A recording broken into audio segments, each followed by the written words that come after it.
তো আমার নবীজি যুদ্ধের কার্যক্রম শেষ করে ফিরে আসতেছেন, তার সঙ্গে তার স্ত্রীও আছে। আমার নবীজি উহুদের মতো কণ্ঠকীর্ণ যুদ্ধেও আম্মা জান আয়েশাকে সাথে নিয়ে চলে গেছেন। জোরে বলেন সুবহানাল্লাহ। বউ হচ্ছে ঈমানের পাহারাদার। বউকে সাথে নিয়ে চলবেন, কোনো বিপদ হবে না, কোনো ফিতনায় পড়বেন না। বলেন তো, বউ যদি পাশে থাকে, আপনি কি অন্য কারো বউয়ের দিকে তাকাতে পারবেন? ক্ষমতা আছে? মনে হয় আপনারা পারবেন? আর যদি একবার বউ দেখে ফেলে যে আপনি 30 সেকেন্ড অমুকের বউয়ের দিকে চাইছিলেন, বলেন ওই সময় কিচ্ছু করবে না। বাড়িতে আসার পরে যখন আপনার ডাক দিবেন, নার্গিস,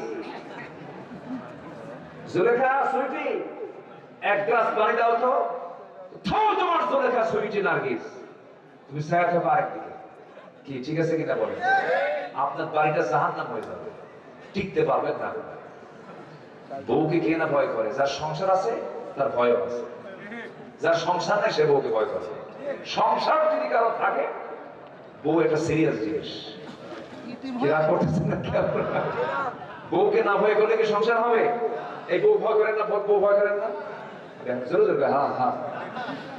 আমার মায়েরা খুব খুশি আপনাদের দেখে, কিন্তু ভয় করে। ভালো, এই ভয় কিন্তু ভয় না, এই ভয় হচ্ছে সম্মান। এই ভয়টা কি বলেন তো? সম্মান। এটা সম্মান, এই ভয় থাকতে হবে। শ্রদ্ধা সম্মান রাখতে হবে।